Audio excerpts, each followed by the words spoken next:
It is time for everybody's favorite segment, and it is called Dave Meltzer's Dumb Moment of the Week. Dave Meltzer says, this guy says first. He goes, Dave, you believe your personal taste is more valuable than the fans who decide what is good with how they spend their time and money. If something is really good, more fans will watch weekly. Exactly. TV, attend shows, and purchase events. Your taste in pro wrestling, especially at your blah, blah, blah. We already know. We've already said it all to him. It's all been done. Ooh. So Dave goes, stop listening to podcasters and actually read. My job is analyzing business. My job is analyzing business. No, it's not. It's making up fake news stories and fantasy mark booking and globber slobbling all over trash wrestling, Dave. That's what your job is. You don't know what I like, nor actually do most readers. Dave, so see, this is the gaslighting. This is why he's a liar. This is why I can't stand this. Liar! Because Dave is like, you don't know what I actually like. Yes, we do. You've told us you love the lucha stuff. You love CMLL. You talk about it, Brian, instead of Raw on Netflix. He loves lucha style and shit. We know that. He said it. We know by how he rates his matches. So he's going to lie and be like, oh, you guys don't know what I like. Not even most readers do. Oh, so you're just a dusty-ass liar. Then. So you just admit you lie. You know, you goddamn liar! So then you're just lying to everyone about what you like because you say explicitly what you like all the time. We covered it here on the show, Garrett and all these guys, and they're talking to Brian about, when you watch these AEW matches with Meltzer, his reaction to some of these spots he's seen before, he's jumping, Brian, throwing his papers in the air. They said that. So your friends have told us who watch wrestling with you have told us what wrestling you like. You have said it. So you're lying and putting on a show for them behind the liar. What is it, Dave? He can't help himself.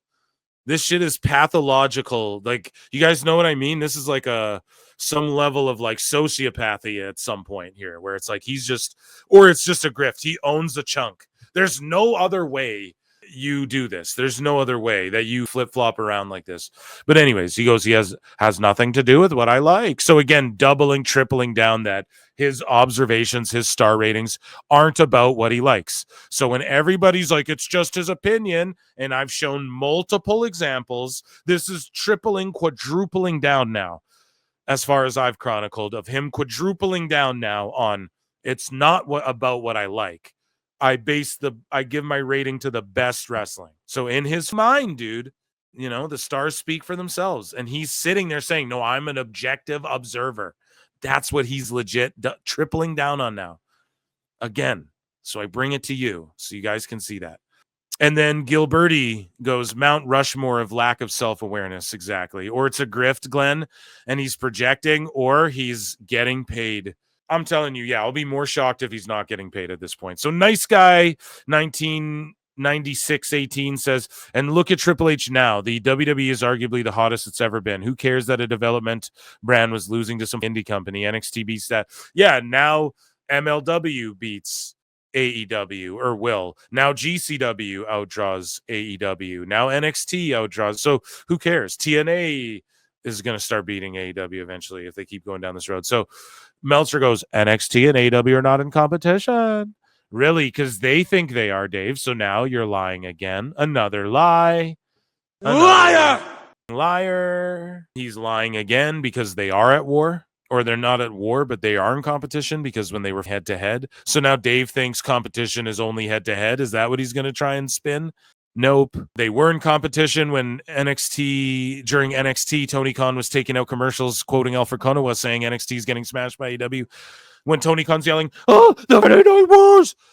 And all that shit. And when WWE, when Scott Hall and Kevin Nash go on NXT and they go, the Wednesday Night Wars, that's not in competition. This isn't a competition now, Dave. Now it's not a competition. Dave's a clown. He goes, they're not in competition, but AEW does beat it most weeks. No, it doesn't. And even with it being network versus cable and a percentage of because he's trying to talk about the key demo. Key demo's been going down. Percentage of the AEW numbers aren't counted because they're streaming. So a percentage of the AEW numbers aren't counted because they're streaming.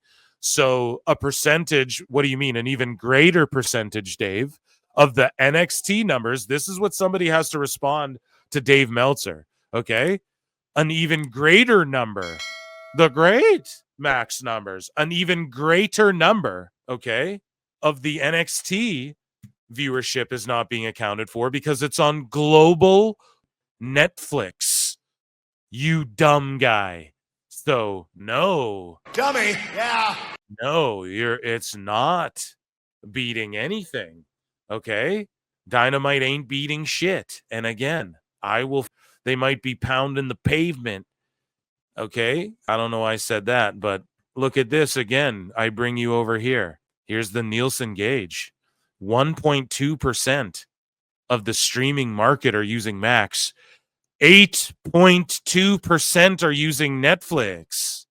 Globally, that number is even a billion times greater. If you look at the difference of globally, I'm sure.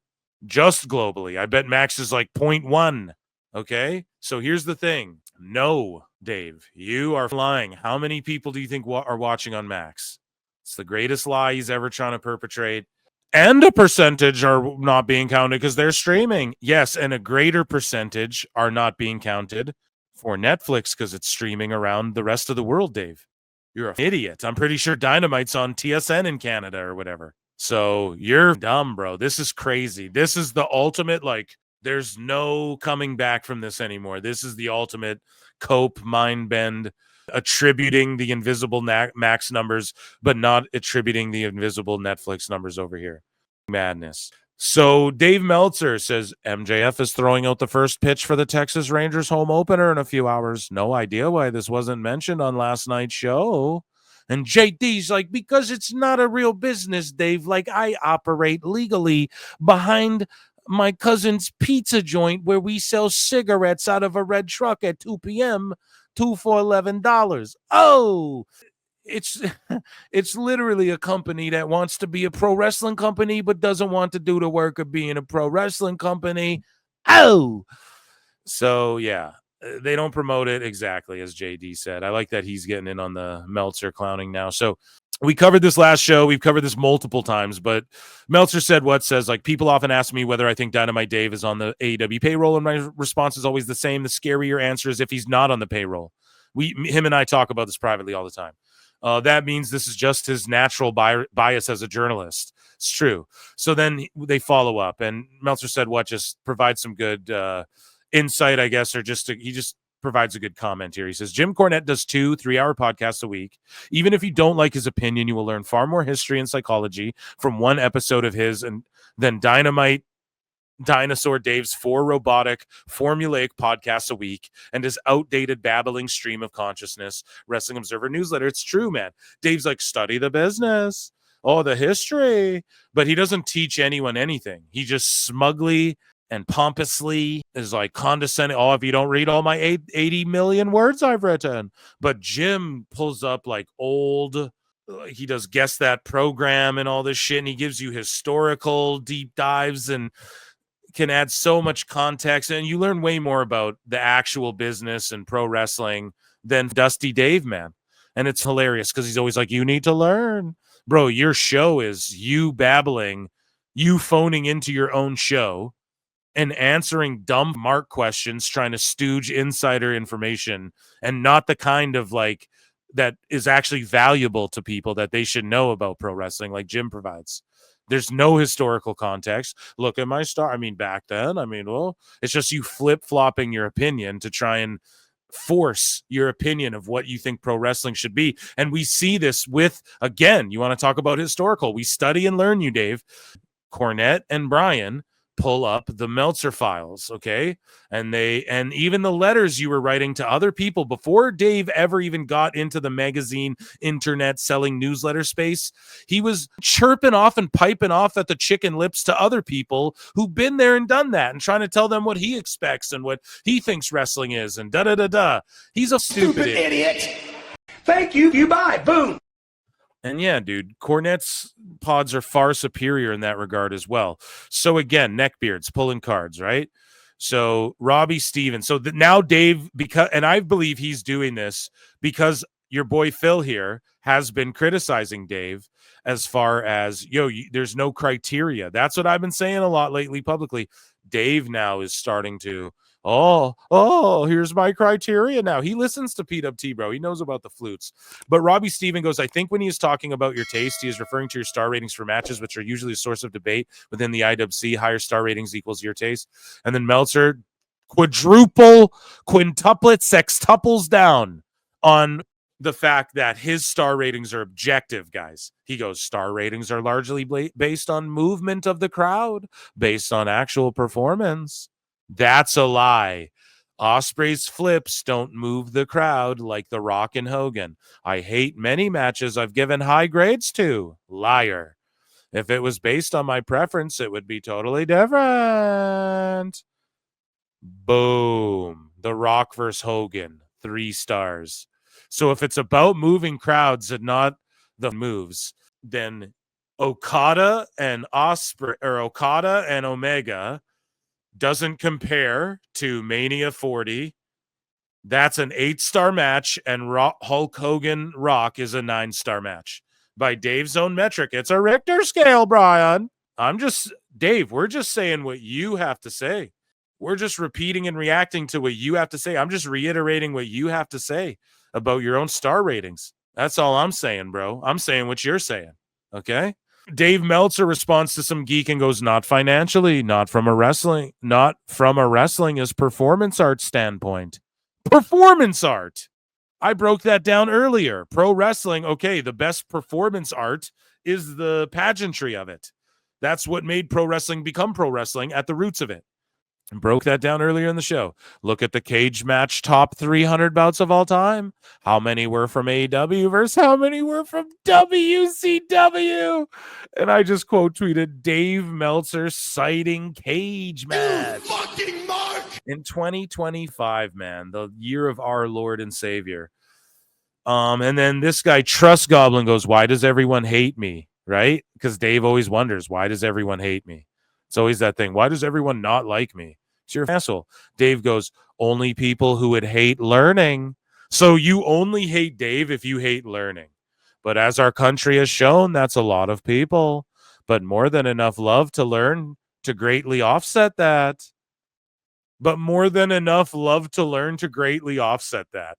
Dave's a dummy. Yeah, if you dislike him, it's because you hate learning, though. Like, what is Dave ever talking about with this shit? So this is what we'll lead off with here, okay? Or we'll end off with, because we talked about it. Are you smarter than a 5th grader? Like, Meltzer is dumber than kids. So speaking of kids, he brings up his kids. And one of the funniest things happens here. So Dave Meltzer, this is completely diarrhea of the brain and mouth. This is one of the most insane things anybody's ever put online. It makes no sense.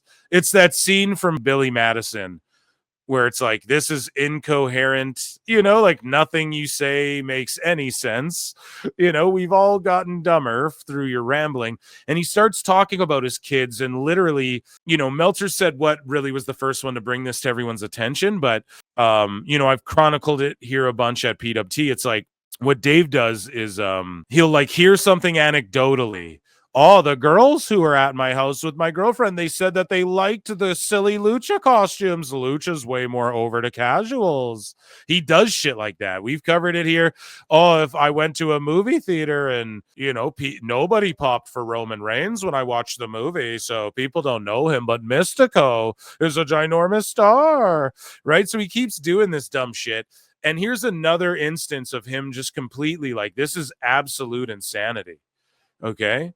So Dave Meltzer says, my son and daughter-in-law work at a high school because my son was named after a very famous current pro wrestler. And it's Cody. It's Cody Rhodes, we discover, okay? But I cracked the joke, though. I'm like, what was this kid's name? Roman Reigns Meltzer? And then people started I was like, Will Ospreay Meltzer, right? But he goes, he's named. And also, Cody's one of the most common names in the world, bro, these days. So like that's insane to even think this as well. Like, yeah, people don't hear the name Cody, then they think Cody Rhodes right away. It's so stupid what he's about to say. But he goes, my son and daughter-in-law work at a high school because my son was named after a very famous current pro wrestler long before he was famous or a pro wrestler, in a weird coincidence. It's like, what? So he was named after a famous pro wrestler before the guy was a famous pro wrestler. So that means he wasn't named after him, Dave. Or maybe he was.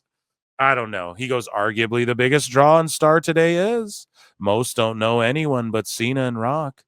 So because your kid's name isn't John Cena Meltzer, people didn't recognize his name. Cody Meltzer, people didn't. My name's Phil Meltzer. Like, people don't respond to that. So they feel like, I don't get what he's getting at. Rock Meltzer. Some will know others, but it's far fewer than you'd think. What the is this lunatic talking about, man?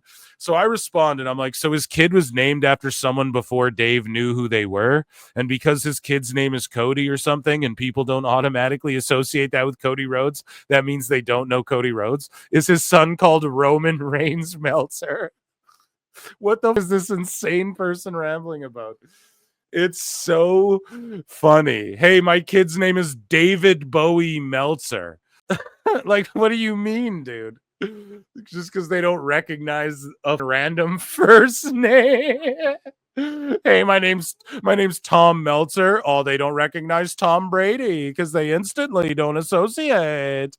But if his name's John, they go, oh, like John Cena.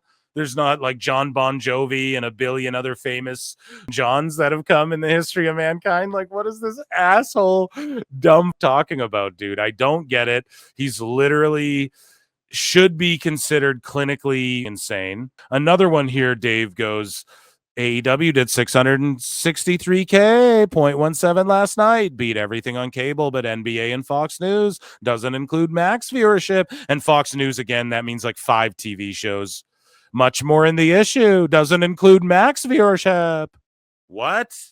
The max viewership's nothing. So you move along here, and then Dave Meltzer versus reality.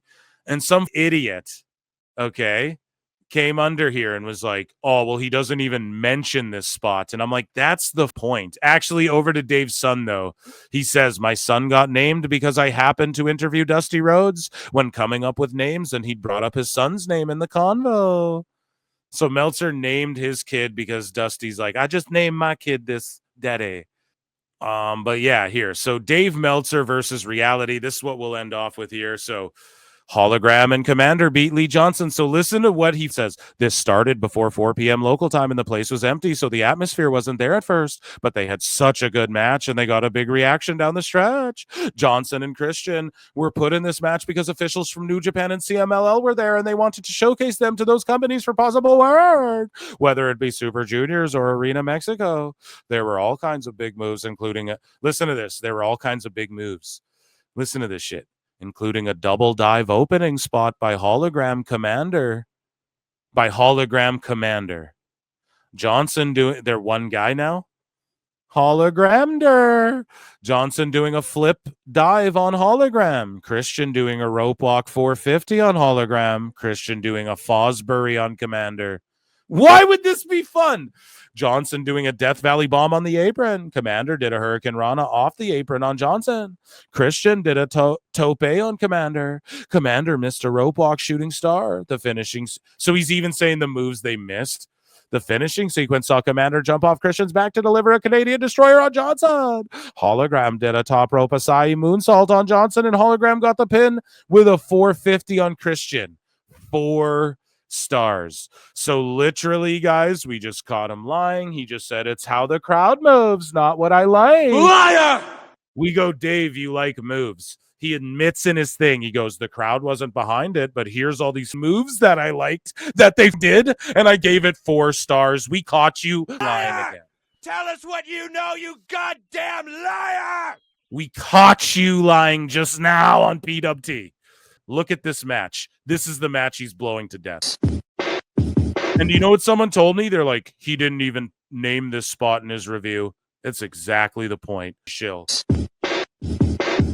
Look at this. This is what he's putting over. Watch this. What the? You guys see that shit? One more time. One more time for old time's sake. Dre, drop that beat and drop that break and just spend a little bit of that dough my way. I forget how that song goes, but Jesus Christ, man. That's what he's putting over. We caught you lying. You're a dusty ass old lying man.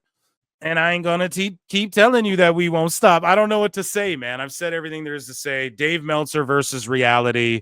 And that, ladies and gentlemen, was Dave Meltzer's one of the dumbest moments of the week. Ever. He gets an E flute for that one.